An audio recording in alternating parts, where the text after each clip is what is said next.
Joining me now for an exclusive interview is Anywhere CEO Ryan Schneider. Ryan, welcome. So this efficiency is a huge part of your story, and you're moving ahead and expanding your franchise business. Explain why that's important to where you're taking this model.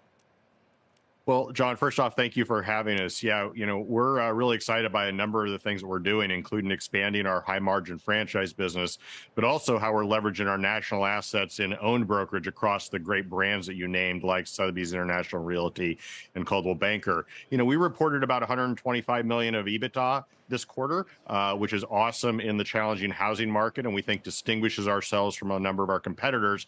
And if you pair that with the cost changes we're making to make ourselves more streamlined in this environment, you can imagine the octane we're going to have economically when the housing market comes back to much more normal levels. So we're pretty excited about it, and obviously like the market's reaction today to our news. Where does, in your operations, where does technology, does data fit in? How is that going to factor in as part of this efficiency strategy to prepare for when the market turns back up? Well, it's a big part of the future. For us as Anywhere Real Estate, we're the largest player in this ecosystem across brokerage, franchise, title, mortgage, et cetera. And so we have the most data. We have the unique data scale in our industry. We've been leveraging it for years, John, with machine learning and predictive analytics. But I spent a lot of time on our call today talking about some of the really early things we're seeing with generative AI and large language models. And we think that's going to change both how people execute in the real estate transaction, agents, consumers, people like us, and how we run our company. And my message to our investors and potential investors is we want to be on that forefront of the journey, especially because we have more data than anyone else in the industry. We can train the models better, we can tune them better, and we think we can get more insights out of them for the future. One of the first places that I heard about this vision of the metaverse was probably 20 years ago, where, we're going to be doing these virtual tours of homes. Redfin and others were out there saying, we're not going to need real estate agents anymore, going to cut out the... But it turns out people really want to trust someone when they're making a transaction that big on either side, and people actually like going to see a home before they buy it. What is really going to change most likely in the next 5 or 10 years, and what won't? John, the technology has been, is, and will increasingly, even with the generative AI stuff, increasingly, I think, augment humans and augment real estate agents and augment, people like you and I as we do the things that we're trying to do here. Real estate transactions are huge, high dollar things, and they're very infrequent. They lend themselves to a trusted advisor like a real estate agent, and we've seen people vote with their feet and keep using real estate agents.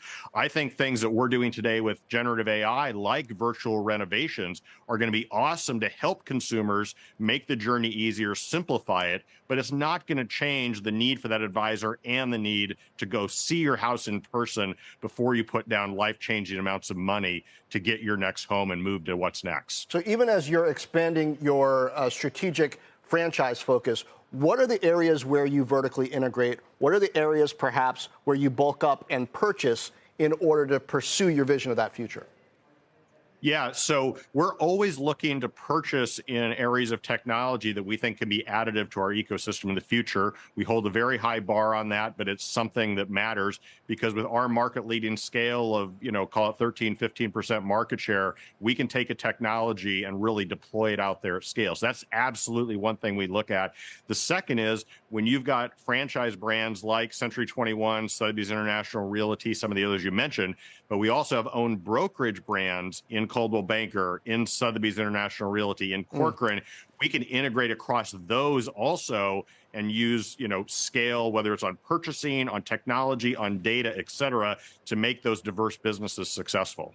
Ryan, perhaps finally, how concerned should I be about this Airbnb effect I keep hearing about, where people have held on to properties that in other markets in previous times they might have unloaded because they're hoping or expecting that they're going to get enough cash flow from them to make the numbers work, and that those numbers are dropping in terms of who's willing to go and spend time and enough money at these Airbnb Vrbo properties to make the math work. What are you seeing in your data to shed some light on that? I don't think you should worry that much, John, about the Airbnb effect. I think you should worry about that as a small component to the broader point that Diana made, which is we just do not have enough houses in this country, and we definitely do not have enough houses for sale. If there were more houses for sale, I guarantee you our agents could sell them. We want the home builders to succeed and bring new stock to the market. If there is an Airbnb effect and people start to put those houses on the market, that would be awesome, I think, for society. So anything that will unlock more housing supply in our economy would be awesome. And I'm pretty bullish on the medium term for housing because of the demographic trends. But we do need all the different pieces of supply to keep expanding to try to keep up with that. All right. Ryan Schneider, CEO of Anywhere. Thank you.